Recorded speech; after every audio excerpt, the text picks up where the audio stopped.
Ladies and gentlemen, welcome to this edition of the 6 p.m. primetime newscast on Equinoxe Television, live from our headquarters in Cameroon's economic capital, Douala. My name is Babla Jonathan. In our top stories in this edition of the news, the indomitable lions of Cameroon leading in the encounter against the OS members of Mozambique. It counts for the three action of qualifiers for the 2021 Africa Cup of Nations. The match is currently going on at the Douala Reunification Stadium. We shall be bringing to you updates in this edition of the news, and in news in the northwest and southwest regions of the country. We'll be taking you to the Indian division, and we'll be looking at the impact of the Anglophone crisis on life as a whole. And also out of the country, we'll talk about the death of former Ghanaian President Jerry John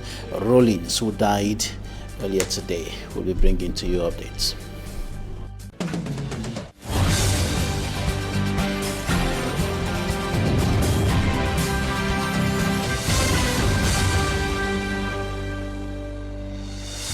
Thanks, dear viewers, for joining us on this edition of the news. We begin at the Douala Reunification Stadium, where the indomitable lions of Cameroon are locking horns against the OS members of Mozambique in a Day 3 action encounter, a Day 3 action within the context of the qualifiers for the 2021 Africa Cup of Nations. And the indomitable lions of Cameroon are leading by 1-0 a goal scored by Christian Bastegog at the 40th minute of play. And I said earlier that the indomitable lions of Cameroon are playing this encounter within the framework of the Day 3 action of the qualification games for the 2021 Africa Cup of Nations currently going on. And of course, this encounter is going on at the Reunification Stadium here in Douala, and the supporters of indomitable lions of Cameroon are expecting a win, as history has it that 4 times both football teams have clashed. The OS members of Mozambique has won 3 times, drawn no game, and lost 1. The indomitable lions of Cameroon recorded a just win with a groundbreaking score of 6-1. That was in 1999. Now, in other news, we take you to the Indian division, where we're going to be looking at the devastating impact of the 4-year-long armed conflict in the northwest and southwest regions of the country on economic growth. The Rijato reports. Amid gunshot smoking, the Indian Divisional Delegation of Economy, Planning and Regional Development reviewing the 2020 activities pointed at some projects that have been realized. Indian has benefited from 115 projects. We recorded a physical execution rate of 46.30% and a financial execution rate of 31.3%. These execution rates made us having a second position as far as divisions are concerned with the execution of public investment budget. Charged with the responsibility of following up public investment budget, Dr. Kafojan Fotsen, the divisional delegate, revealed that his division, Indian Division, came second after Fako Division in the realization of the 2020 project in the region. But that is not reflective of Indian Division. Since our population, frightened by the insecurity crisis, are coming back, we need more to make them feel that the state is caring. And that the weight should not only be allowed in the hands of the Ministry of Economy. The elected local authorities should play the identification role for smooth planning and proper execution. The mayor should prepare maturity elements. These are cost estimates, availability of land, and all other technical aspects of the project should be prepared so that if the project is granted, Therefore, the execution will go on smoothly. The oil-rich Indian division has a serious problem of accessibility because of the deplorable state of its road. Jato reporting there, and in the same vein we take you to Nyan village in Bangem, and it is of course in the southwest region of the country. There we're going to be showing you the challenges faced by the population, challenges of underdevelopment, bad roads and inadequate electric energy supply, among others. Details with from Armstrong Sanda.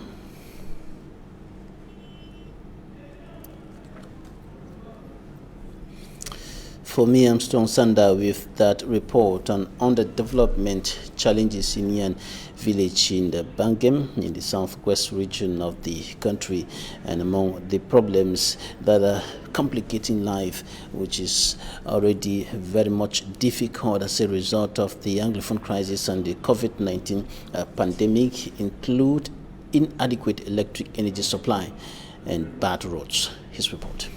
Buried in underdevelopment and gone for 7 years without a leader after the death of their traditional ruler in 2013, Nyan village in Bangem subdivision, Kupe Maninguba division of the southwest region of Cameroon, has been on a difficult ride. Added to the chieftaincy squabbles has been the Anglophone crisis, which has paralyzed socio-economic activities in Nyan village. Like many years today, all these crises, Anglophone crisis, people is now around the village. People are running the village, but now with all the movements, so we are always glad that people is coming back from the village. With relative calm returning and the chieftaincy squabbles resolved, the divisional officer for Bangem subdivision, Felix Nanga, proceeded to install Équinoxe as third-class chief of Nyan village. The new chief will facing many challenges. First of all, in terms of security, he have to work together with the vigilante committee. As a chief, also he have to guide all the population through the same direction.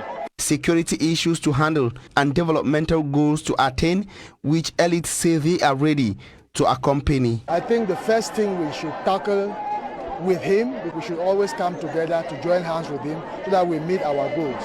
And one of those goals would be bringing into the fold everybody so that we walk as one man. This bridge we just signaled, the Equinoxe bridge, it's a bridge that if constructed, it will disenclave the whole area, and Bangem might in future come to meet with Nyan as one single town. Then you know health is wealth. Without health, there's nothing we can do.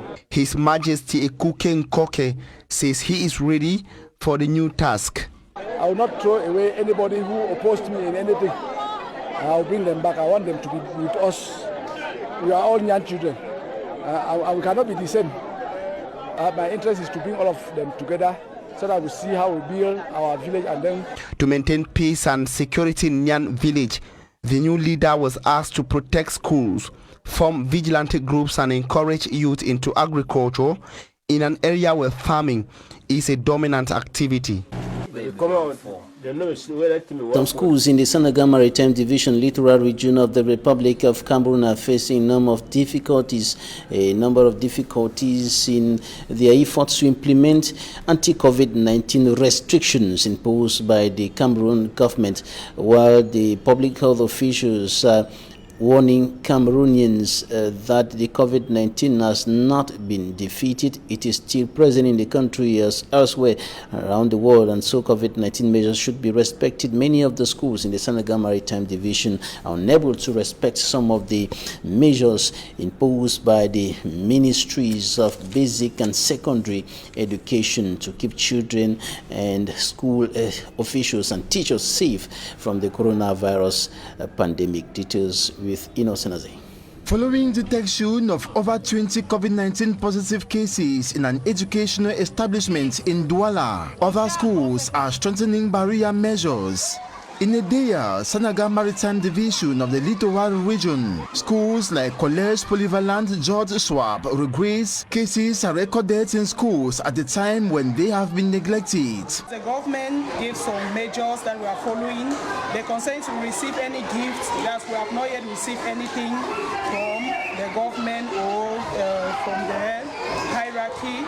But what is there is that last time when they asked us to come back to school, they gave us buckets that time. But this school year, 2020-2021, we have not yet received anything. As government's bilingual high school Puma, order of the Minister of Secondary Education to respect the anti-COVID-19 barrier measure is scrupulously followed. Nous n'avons d'ailleurs jamais relâché, n'est-ce pas, avec le respect des mesures barrières. Thermoflashes are available materials used to avoid any spread of the pandemic. I noticed that COVID-19 has increased. We are afraid, so that we have taken highly measures to bar away this pandemic in our school, Government Bilingual High School, Puma. Only students with face masks are allowed to sit in classrooms.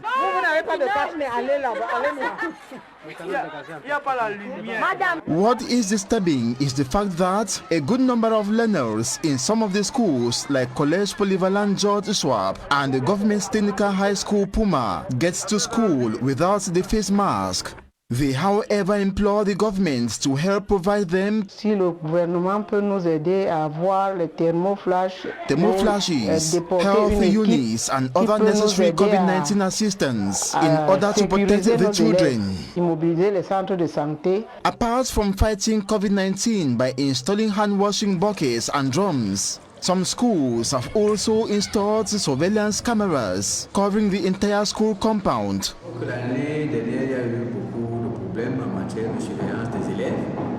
This will help to monitor who comes in and goes out, monitor happenings to prevent any hostility, like the common stabbing incidents which characterized some educational establishments in Douala and Yaoundé last academic year. D'arrêter très tôt certains jeux violents. The Cameroon Employers Union, GCAM, proposes a series of reforms to revive the economy of the country, an economy seriously adversely affected by the coronavirus pandemic and other factors. And the government of the country has been using the Cameroon Business Forum as a platform to bring together ideas and strategies that can help revive the economy.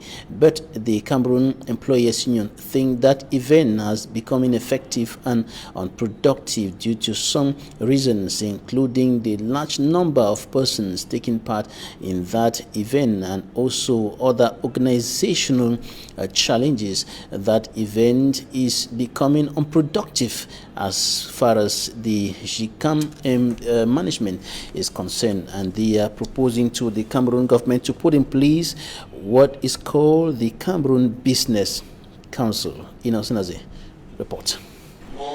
Instead of the Cameroon Business Forum, CBF, actors in GCAM, the Cameroon Business Cartel, are suggesting a switch to what is called Cameroon Business Council, CBC. Déjà, il faut que nous ayons moins d'acteurs impliqués. So because many actors involved, for instance, 200 persons in a hall makes deliberations ineffective, slowing the pace at which constructive exchanges move, thus time-consuming. En partenariat. Also, stiff government's influence renders CBF uncompetitive and unproductive. Et ça, c'est pas de nature à nous mener à l'efficacité. We need to reform the way we dialogue today between the state and the private sector. Cameroon Business Forum for now looks more like an event, but it doesn't look like a platform where we truly dialogue and we take decisions together to advance the economy. So that's why we are taking, okay, we need to reform that and to go towards a permanent dialogue platform between the private sector and the state. Other proposed reforms are contained in a book called Le Livre Blanc, which aim at enhancing business growth. We talked about the fiscal reform, which is asked for now, I would say many years, by GICAM, to say, okay, we need to have a taxation system which is attractive for the private sector and which is helping them to create value and to create industries. We need to have a better governance system, because when governance is bad, it is impacting the way private investors are also creating value in the economy. So that's why we are asking about getting towards more efficiency in governmental action. We are asking about increasing non-fiscal revenues, because we think that if we do that, we'll be able to have better incentives in terms of fiscal taxation. The Cameroon Business Council, if instituted by the state, the actors believe will be free from huge expenditures thanks to a genuine justice system. We are also asking about rationalizing expenses, government expenses. And the last thing is also about modernizing justice, because if we don't have a good and attractive business climate, we cannot reach the development objectives that we have decided to achieve. All of these, the actors meeting at the GICAM's headquarters in Douala say, constitute a mechanism, that is, the Cameroon Business Council, that will be more universal, handle effectively all problems around the business sector, and will empower enterprises to be competitive. Plus l'État sera compétitif. The more they are competitive, the less tax they will pay. Donc pour nous, c'est très important. Number of actors in the proposed Cameroon Business Council will be minimal and will see activities accelerate flexibly towards development. Blood banks in many hospitals across the Republic of Cameroon have significantly witnessed a drop in the quantity of blood, and some of the blood banks in some of the hospitals like the Yaoundé Teaching Hospital are completely empty. Officials of the hospital are urging citizens to donate blood to save life. Details with Fomi Armstrong Sanda.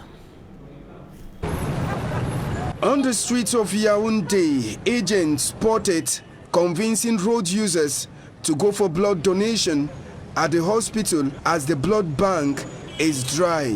At the courtyard of the Yaoundé Teaching Hospital, many are waiting for their turns to donate blood. You know that we have this problem on this country concerning blood. We don't have blood in our blood bank, and it's very important for us to sensitize, to be with those who want to give their blood and give them some reason that they have to give them blood to save their lives. In Cameroon, the annual need of blood is estimated to at least 400 bags, but unfortunately, according to the National Program of Blood Transfusion, the country is able to give about 90 bags of blood. To make matters worse, the corona epidemic has reduced everything. Children between 0 to 5 months and pregnant women who put to bed through operation are the most affected. The donation of blood compared to its demand is low. We have many sick persons who die because of the absence of blood. Children between 0 to 5 years die every day. Pregnant women die after losing blood due to operation before they give birth. D'hémorragie obstétricale, et dans ces cas-là, les transfusions sanguines sont obligatoires, sont absolument nécessaires pour sauver la vie des patients. It is for this reason that a campaign to sensitize the population was organized. Doing continuous work here at CSU, and this is our campaign where we are educating, sensitizing the public on the importance of blood donation and how much it impacts the patients that the CSU serve. We partner with hospitals who have local blood banks to help them with their donor recruitment, retention, and management. All of the blood collected will have to go through another test of certain diseases like hepatitis and HIV before they could be retained in the blood bank. To encourage persons to donate their blood, a raffle draw was done.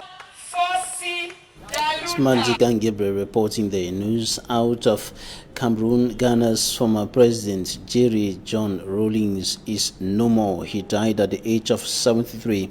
Reports from Ghana say that the former president died in hospital in the capital, Accra, after a short illness. He led 2 coups, first in 1979 before being elected twice president in multi-party polls. As a charismatic figure, he first seized power, railing against corruption, and was responsible for executing several former heads of state for their alleged graft and mismanagement. The son of a Scottish farmer and a Ghanaian mother, Rawlings entered the Ghanaian Air Force, graduating in 1969. A decade after or later, as a senior officer in the Air Force, he overthrew a military government, handing over power to a civilian leader. He was also seen as a champion of the poor, but came to be criticized for alleged human rights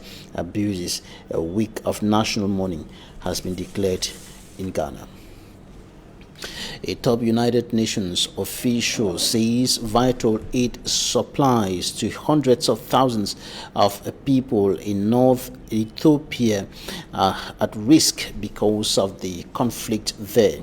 United Nations Country Director in Ethiopia, Katurine Sozi, said a shortage of basic commodities and fuel have been reported. Fighting in Tigray between federal government and a regional force broke out 8 days ago. Hundreds of people have reportedly been killed as fears of an escalating conflict grow.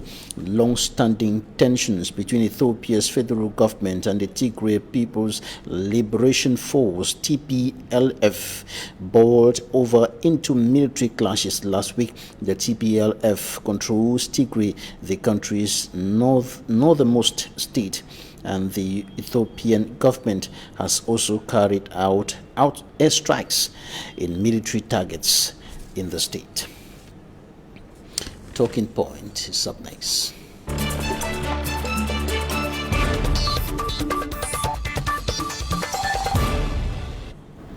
Thank you for staying with us in Talking Points. Today we are receiving a business development expert, Boyam Vincent. Angie, thank you for joining us today. Thank you. Good evening.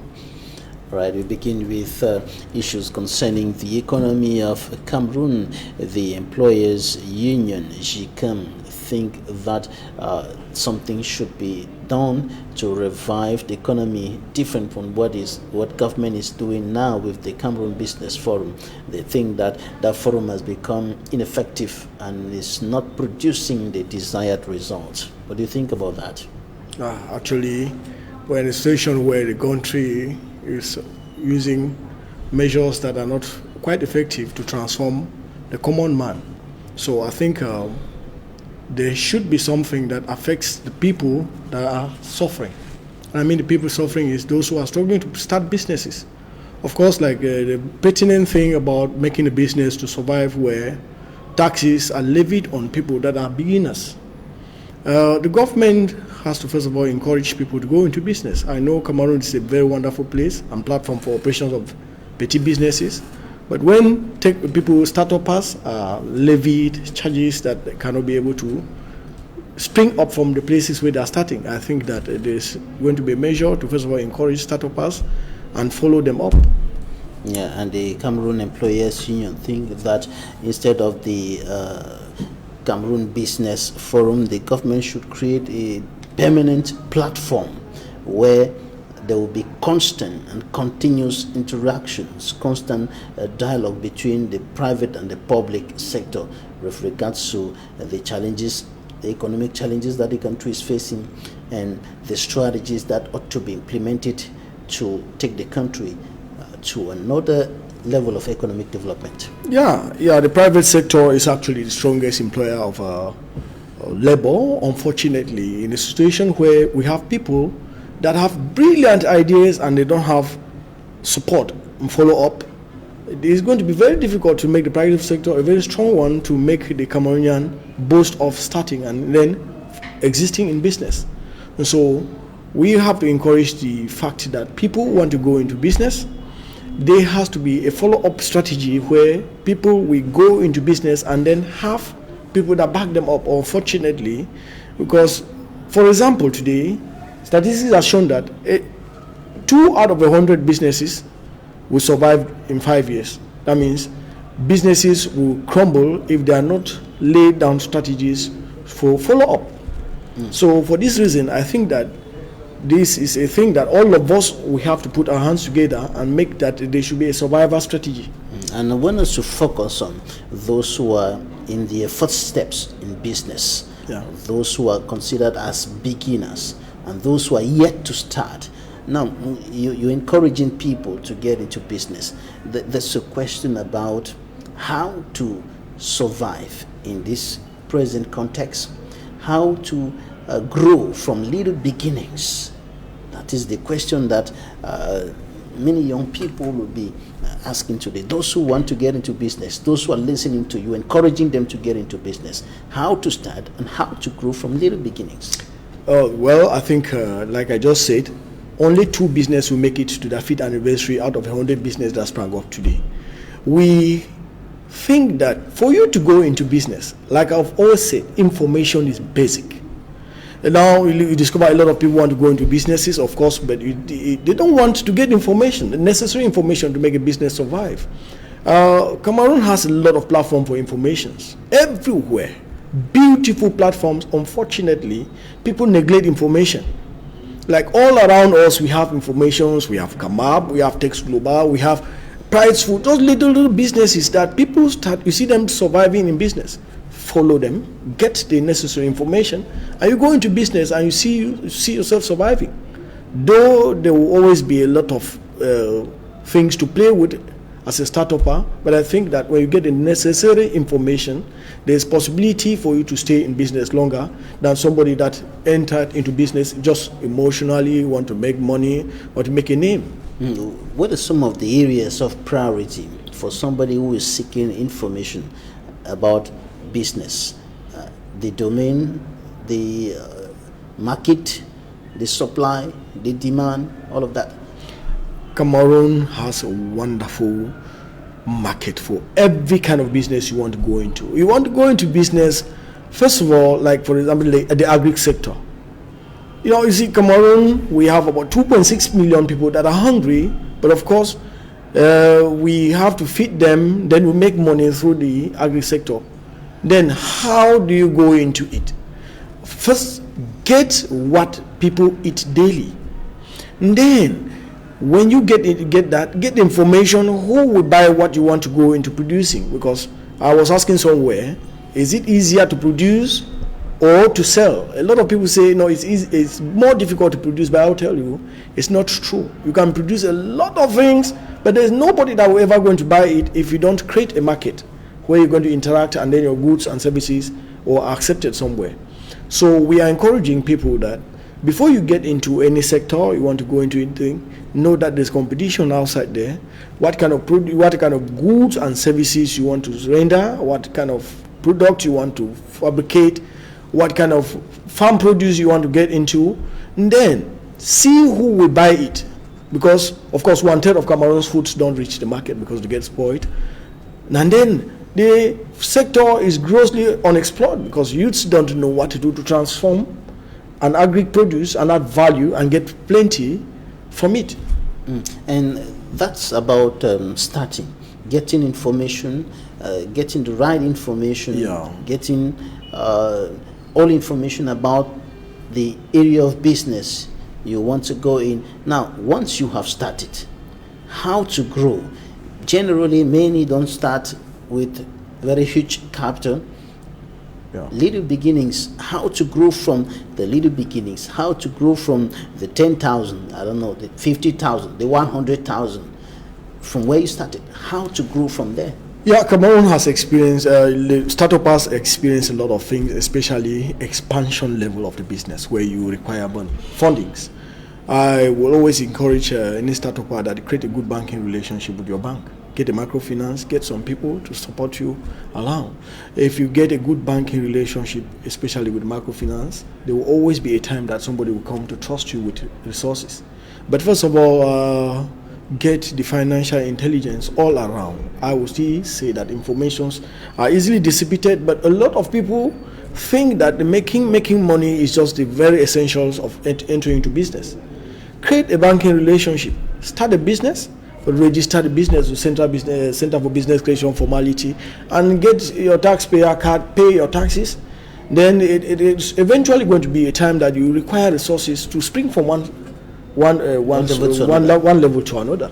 So when you get to that place now, when people trust you with little resources, along the line, when you're beating your record of showing what you're doing, of course, evident to everybody, it becomes easy for you to spring from that level to another. The agricultural sector is one of the sectors with a lot of opportunities, but which seems not well exploited by Cameroonians. Or rudimentary farming. The agricultural sector is plagued with a lot of people that practice wrong things and want to get good results. 95% of Cameroonian farmers don't have the know-how. And when there is the know-how is not there, capacity is reduced. You produce below capacity and you want to explore the rich resources in the agri sector. So you need information to go beyond that. If not, you will struggle so much with little results. You get a lot of people, like you see per hectare production of maize, you see people having 7 bags, that's maybe 700 tons, 700 kilograms. Which is low and low and low. But of course, if you get necessary information, how to combat weeds, how to produce, how to farm well, of course you get so much results within time. But of course you cannot get that. Get some experts to inform you on what to do. And many of the people involved in farming, especially in the areas away from urban centers, in the remote areas, are doing what is called subsistence farming. Farming for the family, and maybe the little surplus is taken to the market and so on. How to get something better out of that subsistence farming? How can they develop the subsistence farming to become more productive? The only way to develop subsistence farming is farming deliberately. And if you want to farm deliberately to get results, get information. Go into farming as if it is an investment. That's the trouble we have in Africa, where a lot of people treat farming just like something like a hobby, something inherited from father, from the mother. They were farmers. I've always been asking farmers, what can you do differently? So if you want to move from subsistence to a farming that you're going to have resources to keep in your pocket, get information, go into it deliberately, get your goal from your starting point. What do I want to have? Maybe 10 bags of corn, 50, 100 and above. What are the necessary things I'm going to do in every level of my transaction in the farm? You have to put your knowledge together, put the necessary information. Who is doing what? Or, for example, a lot of farmers don't know that whey maize is different from seed. You need to know that I need seed to get good yields. I need to do the right input to get the best output. So for that reason, agro hubs are everywhere that can give you information that are necessary for your transformation. Is it possible to move from subsistence farming to maybe industrial farming? Very well. Subsistence farming to farming that would be more income yielding? Yes, it's possible. I say put the necessary resources. Necessary resources are gotten, that's information.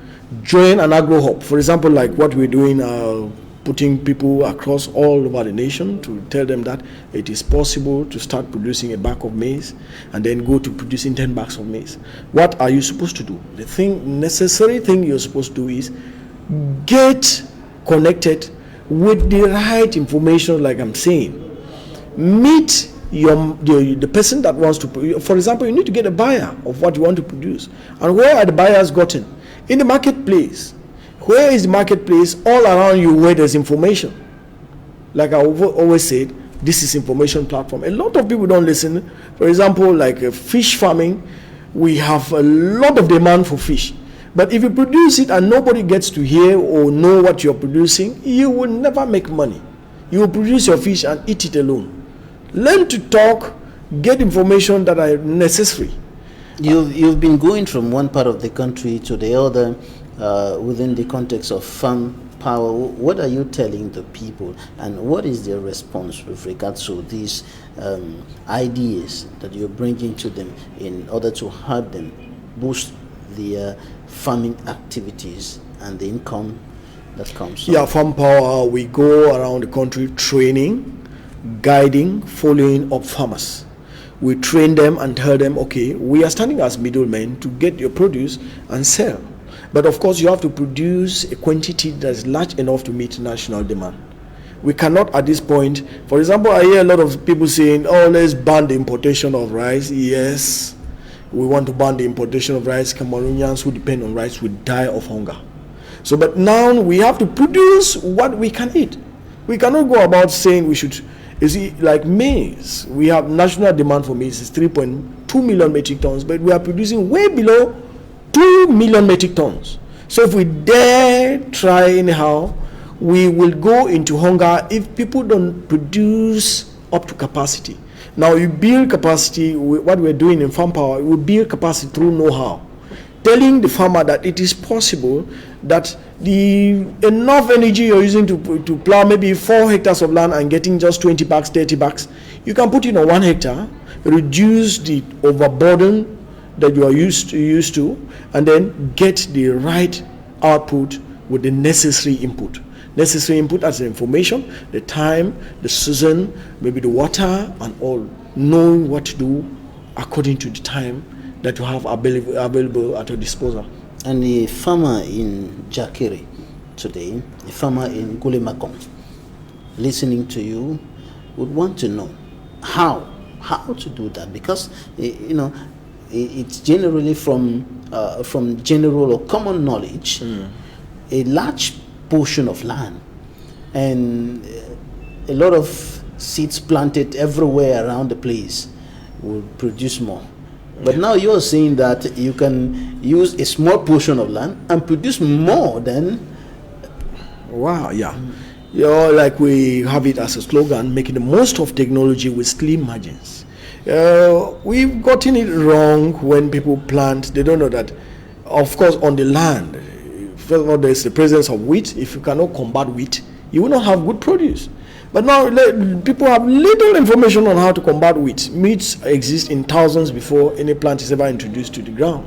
So before you go to that place, you have to combat the weed.